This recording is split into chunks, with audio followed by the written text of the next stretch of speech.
by dramatic intensities of the will. With magic also has come an absolutely necessary correlative, and that is ritual. Now, the Indian on the reservation here in the Southwest is a good example of a primitive magic lingering on through time. An Indian finds a little pebble. It is a nice little pebble. He puts it away to keep, but the pebble is still a pebble. But later he finds another pebble which he likes, and he puts it side by side with the first one. He likes the combination, so he ties a thread around it and put a feather in one end, and it isn't two little rocks anymore. It is now a fetish. Now, a fetish is something that has magic power, a combination of things that is not ordinary. Things in their ordinary states are not fetishes, but when they are put into an extraordinary relationship with themselves or each other, then they gain magical influence. And the two little stones that would have done nothing in their natural state suddenly may have the power of life and death in the mind of the Indian who has created a fetish from them. This is another aspect of the same thing as the so-called ghost and dance and mask rites of ancient peoples. We have an exhibit in the library here now of the sacred masks of the Southwest American Indians. The Indian is perfectly aware of the fact that the mask is made by himself. He is perfectly aware of the fact that when he is wearing it, he is still himself. But when he combines the mask with himself, something happens. While he is wearing this mask, the astral light has stepped into his consciousness. Magic. He is no longer simply a member of the tribe. He is now some kind of a strange being conjured up by sorcery, conjured up by imagination, by ritual, rite, and symbol. Therefore, the Indian, I've been up to where they put these dances on once a year, and a young Indian, for instance, with a mask, will be approached by his own family, his wife, his mother. But when he is wearing the mask, they will pray to him as a god. The moment he takes it off, he's back on earth. But in the midst of ritual, of magic, of transformation, something happens. Eliphas Levi, the French transcendentalist, says that these things are creatures of the astral light. There is something that is not really imaginary and yet is, something that gains a new dimension. In spite of the strange fantasy of it, we realize that this type of thing has been in religion since the beginning.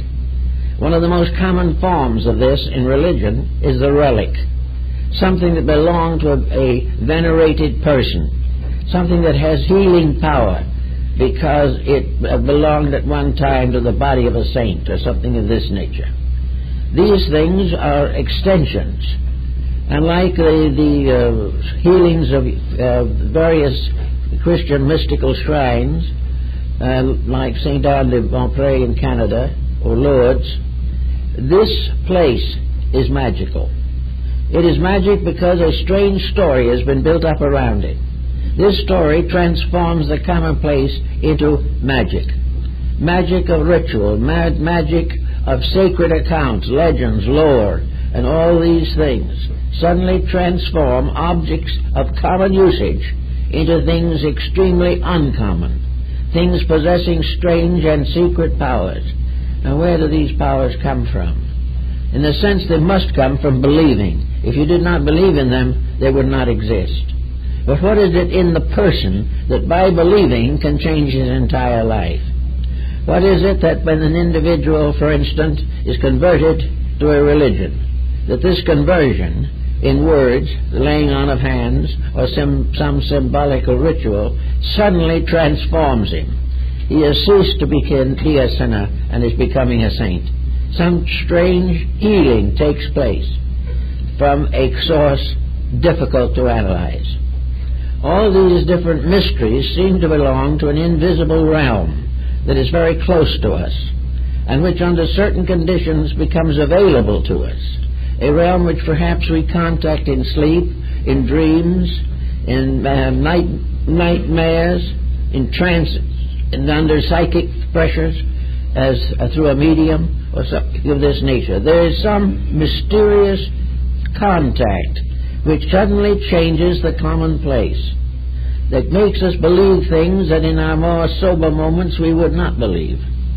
But whether they are sober moments or not, when they happen, even the skeptic is profoundly influenced. There is something around us that the ancients knew that changed things. And this probably came originally from the belief that the spirits of the ancestors remained close, and that the old tribal chief who had passed on still guarded his tribe. He also got unhappy if the tribe broke the rules. If they did something they shouldn't do, the old spirit haunts them, and they have to placate it by making offerings, prayers, ceremonies, and doing various things to counteract the disfavor that has arisen between themselves and their patron deities. So all the great pantheon of deities propitiated by rites and ceremonies and rituals this is all very hard to explain, but beyond it all, and in spite of our uncertainties, it works. Something happens. And it is this something that happens that has been the subject of most ceremonial magic. That the commonplace under uncommon circumstances gains a new dimension of power, and that this power is available, that this power does operate, and that this power can profoundly influence the individual. Now there comes another point in this, to determine the degree of the power and to determine the way or means of the influence. To begin with, the influence rises from believing. Believing is something which leaves a person open to the unfamiliar and also makes possible the miracle. Without believing, the miracle is virtually impossible. But with believing, faith, and trust, with belief that it is possible, miracles of incredible proportions have occurred. There is no doubt in the world that there is a means or power by which the individual can attract certain forces or circumstances out of the strange mystery of the inner worlds which he inhabits. So we have to come now to the consideration of this structure of magic and how it really came into existence. I think we must, first of all, determine that behind the physical world there is a world of energies, and that these energies are stratified. That behind the physical body is an etheric energy, a kind of ether, which permeates the body, and that much difficulty and sickness and sorrow and misery result from the defects which arise in the ether. The etheric body is attached to the physical body, largely in the area of the spleen, and the physical body is constantly energized from a certain definite structure. In other words, the energy that comes into the body of the individual is supposed to arise primarily from nutrition, from air, and from sidereal influences of one kind or another. Influences can also be communicated from one person to another, and an individual highly venerated has a much stronger effect upon others than one who is not so venerated. So all around us, believing is releasing, changing, moving energies. It is conditioning them for good or for bad. It is conditioning the bad conscience to face the probabilities of punishment. It is conditioning the dedicated mystic to the realization that sometime he will have all the answers to the questions that he asks. Everywhere a kind of mystical sympathy exists between things.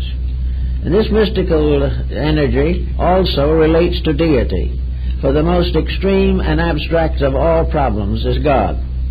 And God is the source of all life, and the universe is the structure through which this life is disseminated. Therefore, somewhere, whether we see it or not, is a great arterial system of energies. These energies moving from one level of application to another. One stream of energy feeds the trees and another one feeds the flowers. Everywhere, however, energy is supporting all things that live. Yet the energy apart from something that lives is definitely impossible to define. Energy can only be known by what it does. Energy can only be assumed to be real because without it, many questions could not be answered.